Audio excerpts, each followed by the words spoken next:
4 সংখ্যার কোড ছাড়াই imo log in করা সম্ভব ফোনের মধ্যে। এটাই তো মনে মনে চাইছিলেন আপনারা না, যে ইস যদি কোড ছাড়া ইমো লগ ইন করতে পারতাম ফোনের মধ্যে তাহলে সুযোগ সুবিধা একটু বেশি হইতো।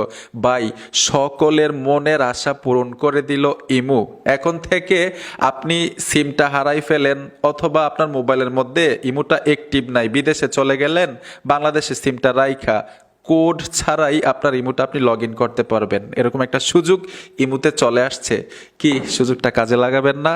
আজকে ভাই অসাধারণ অস্থির একটা কাজ শিখতে পারবেন। যারা ইমো ব্যবহার করেন প্রত্যেকে ভিডিওটা দেখেন, আর অবশ্যই অন্য একটা বাইকে দেখার সুযোগ করে দিবেন যাতে উনিও এই সেটিংসটা ইমোতে অন করে রাখতে পারে, সিমটা হারাইলেও ফোনের মধ্যে লগ ইন করতে পারবে ওনার ইমো। তো আসেন শিখে আসি।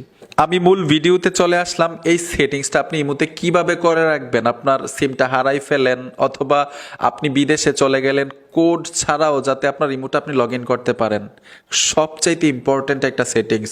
আর এই সেটিংসটা যদি আপনি আপনার ইমোতে অন করে রাখেন, আপনার ইমোটা কিন্তু অন্য কেউ লগ ইন করতে পারবে না। দারুণ একটা নিরাপত্তা দিবে।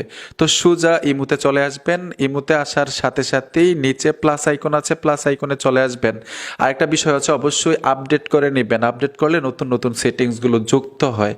তো আমরা প্লাস আইকনে চলে আসবো, এখান থেকে মোর লেখা আছে, মোরে চলে আসবেন। এইখানে দেখুন সেটিংস লেখা আছে, আপনারা সেটিংসে চলে আসবেন। আমি সেটিংসে চলে আসলাম। সেটিংসে আসার সাথে সাথেই অ্যাকাউন্ট অ্যান্ড সিকিউরিটি লেখা আছে, তো এই অপশনটার উপরে ট্যাপ দিবেন। ট্যাপ দেওয়ার পরে এইখানে লেখা আছে পাসকি। দেখুন কিভাবে অন করবেন, কিভাবে কাজ করে, সবগুলো বিষয় আমি সহজে আপনাদেরকে শিখাবো এবং বুঝাবো যাতে সকলেই বুঝতে পারেন। তো এখানে দেখুন পাসকিতে টাচ করে দিব। ট্যাপ দেওয়ার সাথে সাথে এখানে দেখুন ক্রিয়েট করার জন্য বলতেছে, মানে তৈরি করার জন্য বলতেছে। এই অপশনটা আপনারা ক্রিয়েটের উপরে টাচ করবেন। ট্যাপ দেওয়ার সাথে সাথেই আপনার ফোনের মধ্যে যতগুলো মেল আছে এইখানে শো করবে, মানে গুগল অ্যাকাউন্ট, এমন একটা গুগল অ্যাকাউন্ট এইখানে অ্যাক্টিভ করবেন পাসকির মধ্যে, যেই গুগল অ্যাকাউন্টের মেইল এবং পাসওয়ার্ড আপনার জানা আছে। ঠিক আছে, এই মেইল এবং পাসওয়ার্ড দিয়ে কিন্তু আপনার ইমোটাকে পুনরায় লগ ইন করতে পারবেন।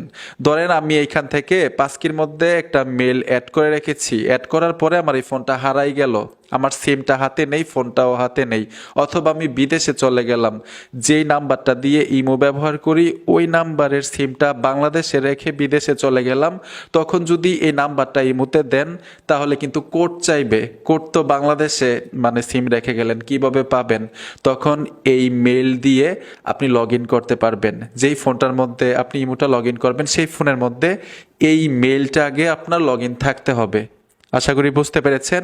তো এমন একটা ইমেল এইখানে অ্যাড করবেন, মানে গুগল অ্যাকাউন্ট অ্যাড করবেন, যেই গুগল অ্যাকাউন্টের মেইল এবং পাসওয়ার্ড আপনি জানেন। তো এখানে দেখুন টিকমার অপশনটার উপর ট্যাপ দিব। ট্যাপ দেওয়ার সাথে সাথে এখান থেকে মা টিভি মেইলটা আমি অ্যাড করে নিব, মানে এটা আমি জানি। তারপরে এখানে দেখুন কন্টিনিউ লেখা আছে, আপনারা কন্টিনিউতে চলে আসবেন। এখন এই ফোনের লক চাচ্ছে, আমি ফোনের লকটা দিয়ে দিচ্ছি। দেখুন প্যাটার্ন দিয়েছিল, তো এই যে দেখুন আমি লকটা আনলক করে দিলাম। সব কিছু কমপ্লিট হয়েছে, সাকসেসফুল, পাসকি সাকসেসফুল। ঠিক আছে, এখন অন্য ডিভাইসে কিভাবে লগ ইন নেবেন এটা আপনাদেরকে খুব সহজে দেখাই দিচ্ছি। আপনাদেরকে আরো সহজে বোঝানোর জন্য অন্য একটা মোবাইল হাতে নিলাম, যেই নাম্বারের ইমোতে আমি পাসকি অ্যাড করে রেখেছি সেই নাম্বারটা এখানে দিব। এখন দেখবো যে পাসকিটা কাজ করে কিনা, কিভাবে কাজ করে। আমি টিক মারে ট্যাপ দিব, ওকেতে চলে আসব। এই যে দেখেন, মানে লগ ইন উইথ পাসকি, মানে পাসকি দিয়ে আমরা লগ ইন নিতে পারবো। যেই নাম্বারটা আমি এখানে দিলাম, ধরুন এই নাম্বারটা আমি হারাই ফেলছি, অথবা এখন আমি মালয়েশিয়াতে আছি, বাংলাদেশে নাই, ঠিক এরকমভাবে কিন্তু পাসকি দিয়ে আমি লগ ইন করতে পারবো। পাসকিতে টাচ করব, ওই মেলটা অ্যাড করেছিলাম মা টিভির মেল, মা টিভির মেলটা যদি আমার এই ফোনে থাকতো, টাচ করার সাথে সাথে এই মেলটা ভেরিফাই হয়ে যেত। তারপর ওই যে প্যাটার্ন দিয়েছিলাম, প্যাটার্ন দিয়ে দিতাম, আর এই ফোনের লকটা দিয়ে দিতাম স্ক্রিন লক, সাথে সাথে লগ ইন হয়ে যাবে। মানে স্ক্রিন লক দিয়ে লগ ইন করতে পারবেন যদি মেলটাই ফোনের মধ্যে অ্যাক্টিভ থাকে। আশা করি সহজেই বুঝতে পেরেছেন পাসকি কিভাবে কাজ করে এবং উপকারটা কি। বন্ধুরা, ভিডিওটা দেখে যদি একটু উপকার হয়ে থাকে অবশ্যই সাথে থাকবেন। দেখা হবে নতুন ভিডিওতে। আল্লাহ হাফেজ।